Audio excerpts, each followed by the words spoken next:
Hello friends, जैसा कि मैं आप लोगों को बता रहा था कि सिमुलेटिव फंक्शन पढ़ाया था। सिमुलेटिव फंक्शन में मैं unit step and ramp signal का बेसिक कंप्लीट कर दिया था। मैं थोड़ा सा उसके आगे चलता हूँ। मान लीजिए कि आपके पास रैंप सिग्नल का, मैं मान लीजिए कि ये कोई देखिए सिग्नल है, कैसे बना।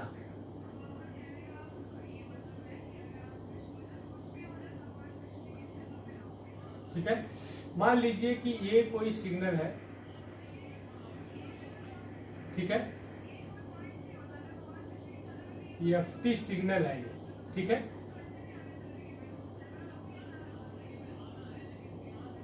ये 1 है, ये 3 है। ठीक है, ये एक्सिस हमने टी ले लिया। ये एक्सिस हमने क्या ले लिया? टी।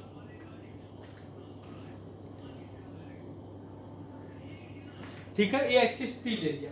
अब इसको रैंप सिग्नल में लिखना है, तो हमने आपको को ट्रिक बताया था कि सबसे पहले स्लोप लिख लीजिए। तो ये 0 टाइम पे इसका स्लोप कितना होगा? +3, और इसका स्लोप कितना होगा? 0। अब देखिए इसको कैसे लिखेंगे आपको, तो हमने बताया था कि आप ऐसे लिखिए एफ टी इक्वल टू, आप लिखिए 3RT-0। ठीक है, अब देखिए 3 स्लोप था, सिंपल 0 हो गया। तो 3 स्लोप से 0 बनाने के लिए हमें क्या करना पड़ेगा? -3RT-1। ठीक है, तो इसका रैंप सिग्नल में इस तरह से लिखते हैं। मैं अब आपको बता रहा हूं कि ये बना कैसे। जो मैं ट्रिक बताया हूं आप डायरेक्ट यहां से लिख दे रहे हैं, लेकिन रियल में हुआ क्या। ठीक है, तो आइए उसको ध्यान से समझते हैं कि ये कैसे बना। जैसा कि आप लोग जानते हैं, ध्यान से समझिए, ये रैंप सिग्नल का बेसिकली एडिशन और सब्ट्रैक्शन मैं बताने की कोशिश कर रहा हूं। तो मान लीजिए कि ये आपके पास कोई सिग्नल है, ये कोई सिग्नल है,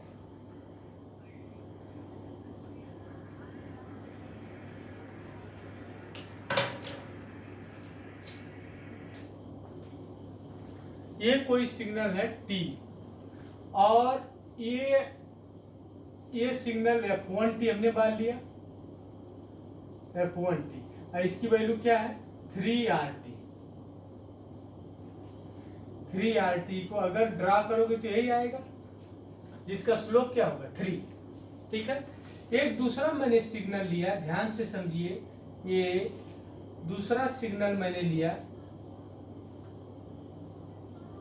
T, और ये सिग्नल है मेरे पास, ये है, ये देखिए इसका स्लोप है -3RT-1। इस दूसरा सिग्नल मेरे पास है, दूसरा सिग्नल है F2T equal to -3RT-1 shifted version, जो कि ये वैल्यू आपका कितनी है? 1। ये दोनों सिग्नल है, ये F1T है एंड F2T है। इन दोनों को मैं ऐड करने चल रहा हूं, आप ध्यान से समझिएगा। इन दोनों सिग्नल को मैं ऐड करने चल रहा हूं।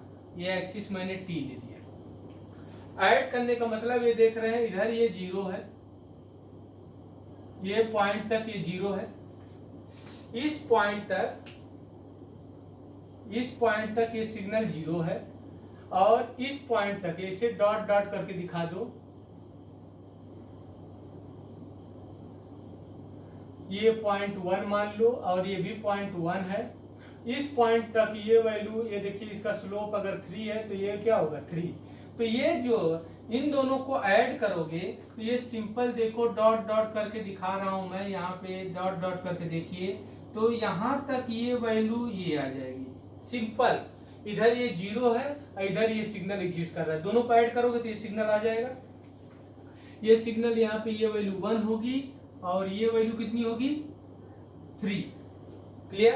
अब आइए ध्यान दीजिए, अब जब इस पॉइंट से आगे बढ़ेंगे तो ये देखिए इस तरह से, ये देखिए जो इसके आगे बढ़ेंगे तो ये एरिया है, ये देखिए ये पॉइंट है, ये पॉइंट है, ये पॉइंट है, ये एरिया है। इतना ये क्या करेगा? डिक्रीज करेगा। तो इस पॉइंट पे तो 0 है, इस पॉइंट पे ये आएगा। जो इसके आगे बढ़ोगे तो ये देखिए इतना ये माइनस हो रहा होगा, तो डैश डैश डैश करके इस तरह से देखो, ये जो है ये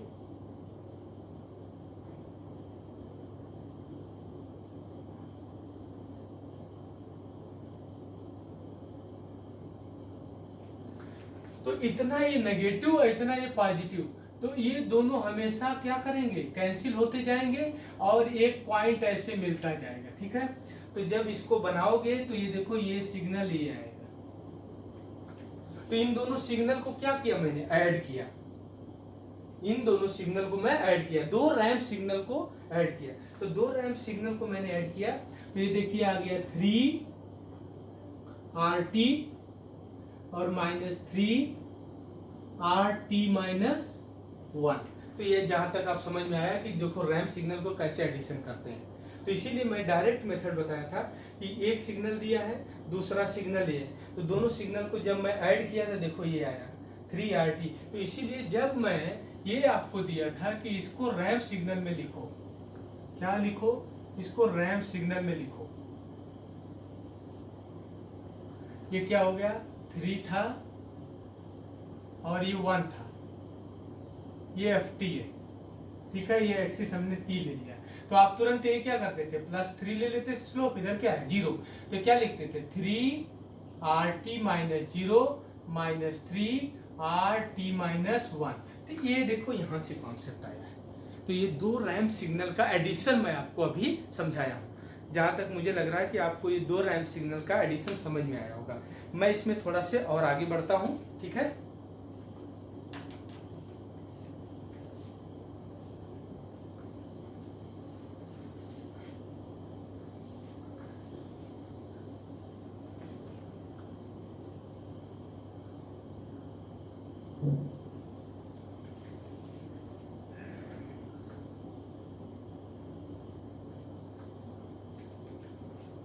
अब जैसा कि मैं आप लोगों को बताया था कि मान लीजिए कि ये कोई साइनसॉइडल सिग्नल है।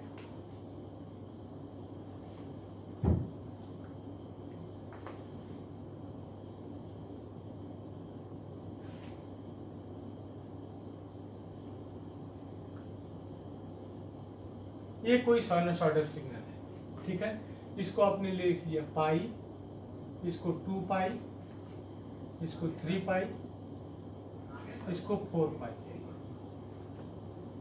ठीक है, और ये ले लिया ओमेगा टी, कुछ भी ले लीजिए, इसको टी एक्सिस ले लीजिए, कुछ भी ले लीजिए, जो भी ले लीजिए। ठीक है, या 1 2 ले लीजिए, इसको 1 ले लीजिए, इसको 2 ले लीजिए, इसको 3 ले लीजिए, इसको 4 ले लीजिए। और ये सिग्नल -इनफाइनाइट से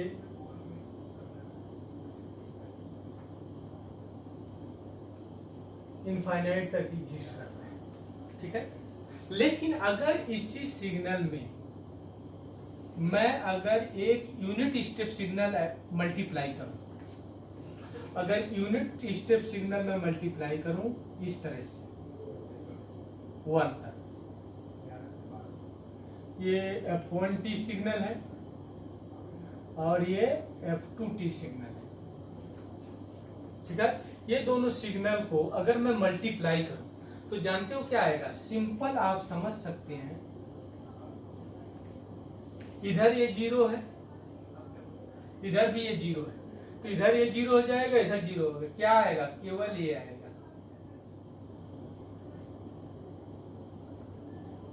FT।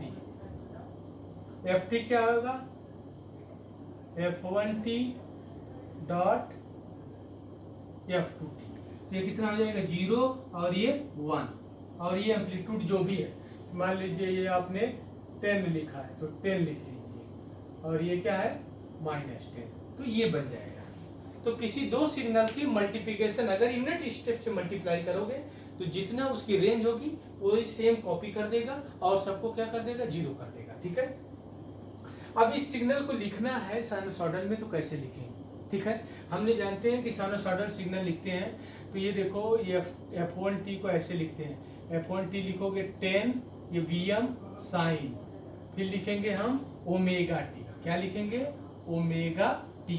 तो ओमेगा क्या होता है? ओमेगा होता है, ये होता है 2 पाई बाई टी, ठीक है ना, जिसमें टी क्या है? टाइम पीरियड बोलते हैं। Omega equal to 2 pi by T. T क्या है? या टीपी कहिए, पल्स विड्थ, इसको बोलते हैं पल्स विड्थ। तो एक पल्स पूरी विड्थ कहां से कंप्लीट हो रही है? देखिए 1 से 0 से 1, 1 से 2, 2 से फिर से कंप्लीट हो, इसकी पल्स विड्थ कितनी है? 2। तो ये टीपी की वैल्यू कितनी हो जाएगी? 2। तो ओमेगा की वैल्यू कितनी हो जाएगी? 2 पाई डिवाइड बाई कितना हो जाएगा? 2। 2 से 2 कैंसिल आउट, तो ओमेगा की वैल्यू कितनी आ जाएगी? पाई। तो ये सिग्नल हमारा बन जाएगा f1t 10 साइन पाई टी, ठीक है, 10 पाई साइन टी। f2t क्या है? f2t क्या लिखेंगे? f2t जैसा कि मैं आप लोगों को ऑलरेडी बता चुका हूं, f22 लिखेंगे, ये देखिए 0 पे ये हाइट मान लीजिए 1 है, तो आप लिखेंगे ut माइनस ut माइनस 1। तो ये सिग्नल को अगर हमें लिखना है तो ft को हम लिखेंगे 10 साइन पाई टी ब्रैकेट में ut माइनस 1। क्लियर? इस तरह से लिख सकते हैं। तो दो सिग्नल के मल्टीप्लिकेशन का आगे इस पे हम यूज करेंगे इसमें, तो इसको वेवफॉर्म सिंथेसिस बोलते हैं। तो मैं ये सब चीज न बताने के लिए मैं आपको सिंपल एक ट्रिक बता रहा हूँ, ध्यान से आप समझिए किसी भी सिग्नल को कैसे लिखा जा सकता है, ठीक है, डायरेक्ट।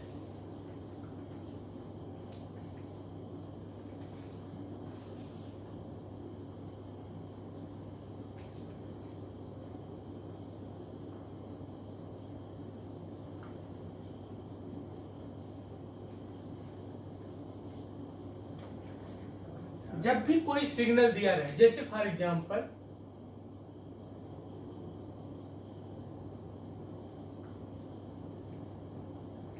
ये सिग्नल दिया है,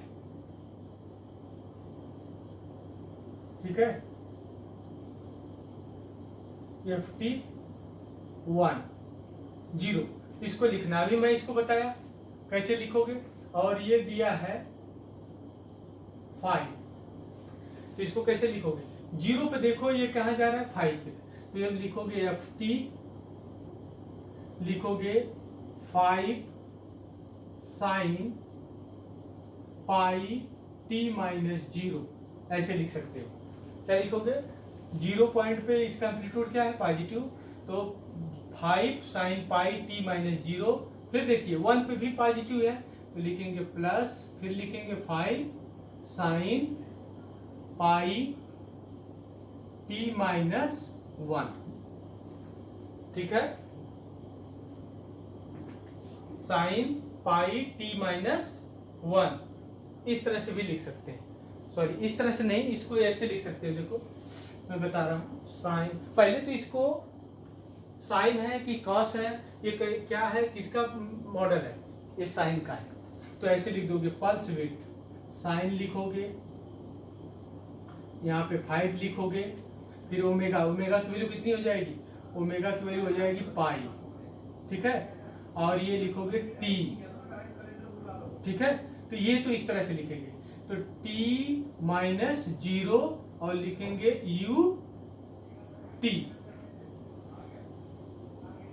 ut माइनस 0, ठीक है। फिर आगे लिखेंगे 1 पे क्या लिखेंगे? Plus 5 sine pi t minus 1 ut minus 1, ऐसे डायरेक्ट लिख सकते हैं, ठीक है। जैसे पर एक अलग एग्जांपल और ले रहे हैं, एक एग्जांपल हमने ये ले लिया, ये देखिए ये कोई दे दिया, ये सिग्नल दे दिया, ये ले दिया 2, ये दे दिया 3 और ये दे दिया 4, इसको डायरेक्ट लिखना है। और ये वैल्यू आपका दे दिया 8, ये वैल्यू -8। अगर इसको लिखना है तो इसकी पल्स विड्थ तो वही है, तो आप लिखेंगे, यहां से स्टार्ट करेंगे, देखो इनिशियल और फाइनल, इंटरमीडिएट इंटरमीडिएट पोजीशन नहीं देखना है। इंटरमीडिएट पोजीशन मतलब इंटरमीडिएट जो वैल्यू 3 को नहीं देखना, केवल इनिशियल और फाइनल देखना है। जैसे यहाँ पे 0 और 1 को देखे हो तो यहाँ पे लिखोगे क्या, लिखो बताओ, लिखोगे 8 साइन पाई t माइनस 2 और लिखोगे u t माइनस 2।